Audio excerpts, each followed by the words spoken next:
welcoming you to a life of awareness. The Presence Project is excited for you to join us for today's podcast with your host, Paul Kerzner.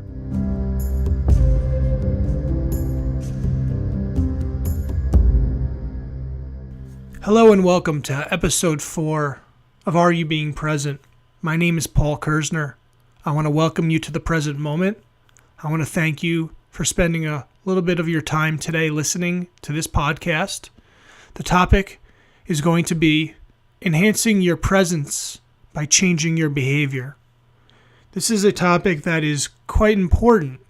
We need to be cognizant of our behavior so that we can become more present and live in the here and now.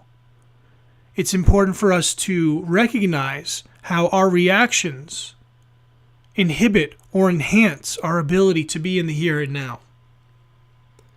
And the first behavior, the first action that I want to address is an important one. It's forgiveness.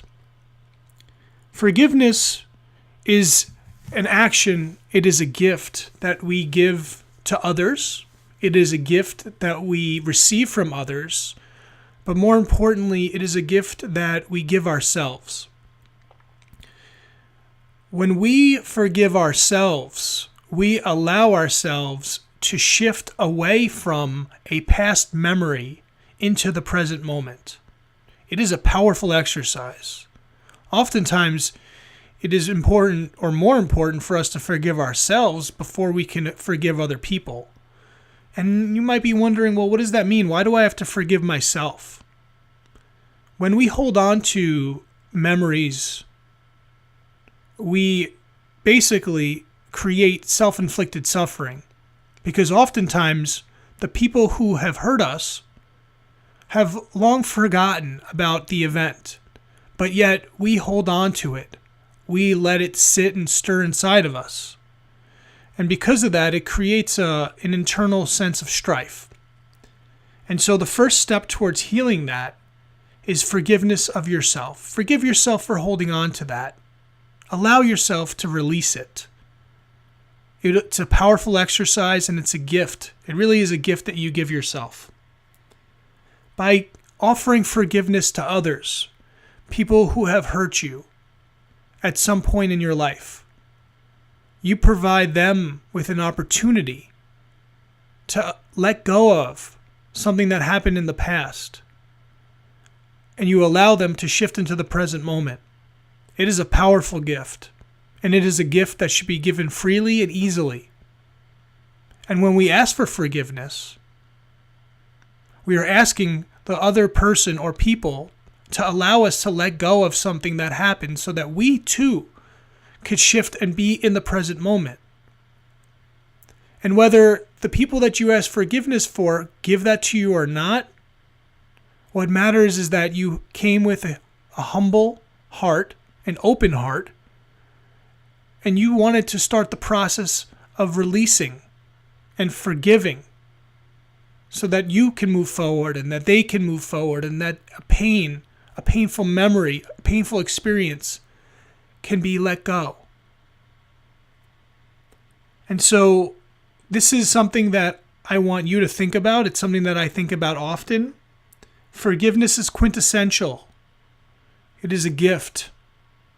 And I want you to think about how it can affect your life if you could be a little bit more forgiving to others as well as to yourself.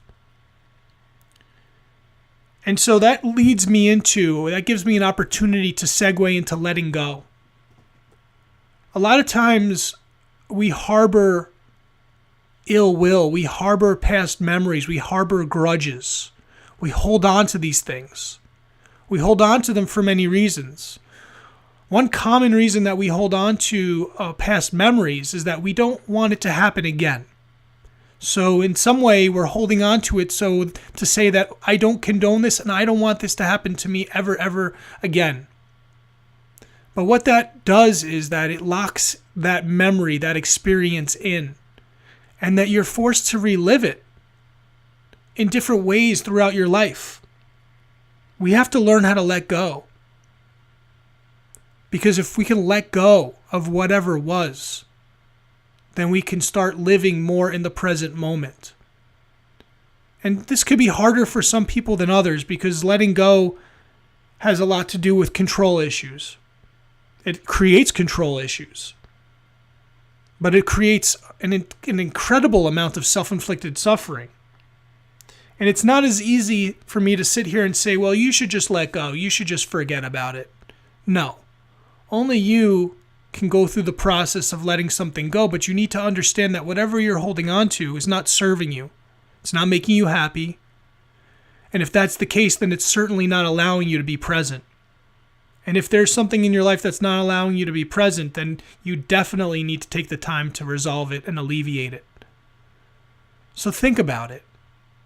Think about letting it go. Think about letting your past go. It doesn't mean that it's going to be repeated. It means that you're in some way, shape, or form, you're going to be able to shift away from it into the here and now where anything is possible, where you don't have to recreate something that took place just because you're holding on to it. And with those two things discussed, a third action, a third behavior, a third tool that you can use that will help you be more present is gratitude. Gratitude is an amazing gift. It is an amazing tool. It is an amazing action.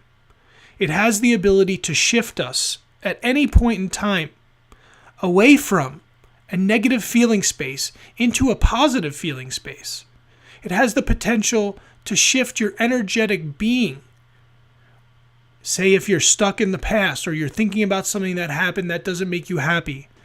Well, all you need to do is sit down and think about a person, place, or thing that you're truly grateful for. And why you're grateful for that thing. And how it makes you feel. And you'll start to see that that feeling space that you were in, it will start to shift very quickly. And one of the things I suggest that people do, or at least consider to do, is add a gratitude page into your mindfulness practice. So when you start your day, in addition to doing all the other things that you're doing, say you have a affirmation workbook, an affirmation journal, take an extra moment to write down something that you're grateful for first thing in the morning. Or you have the opportunity to make a list of many different things that you're grateful for. Adding this to your mindfulness practice will definitely enhance your ability to be present and to create that baseline. But if you don't choose to add gratitude to your mindfulness practice, you can be grateful throughout your day, and you'll find that you'll feel lighter and happier and more at peace. Because it is true, the happier people in life are generally more grateful. And when we're grateful, the things that we have, the people we have, especially if we can express this gratitude, they tend to last longer. The experiences you have will feel better and heightened.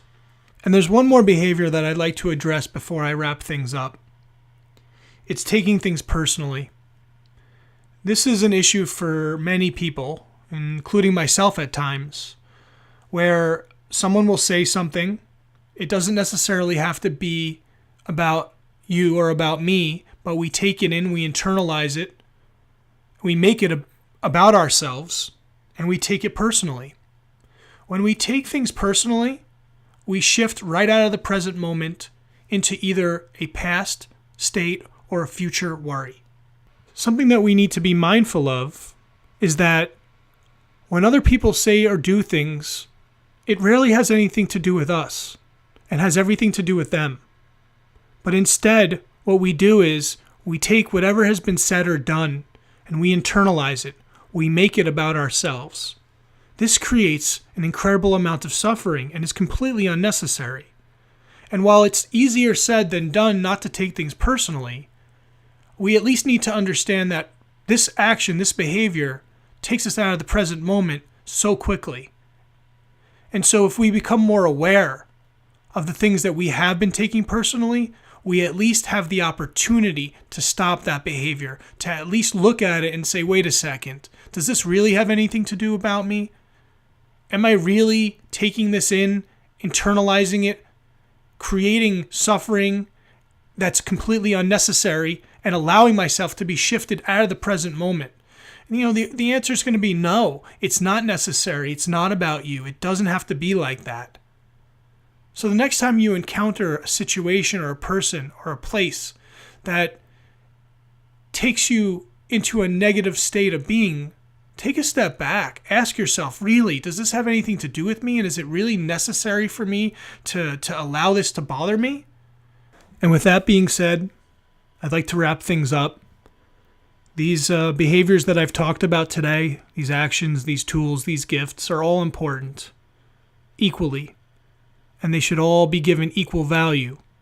So I hope that you'll think about changing some of your behaviors with the effort and understanding that if you do, it will become easier for you to be present, staying in the here and now more often than not.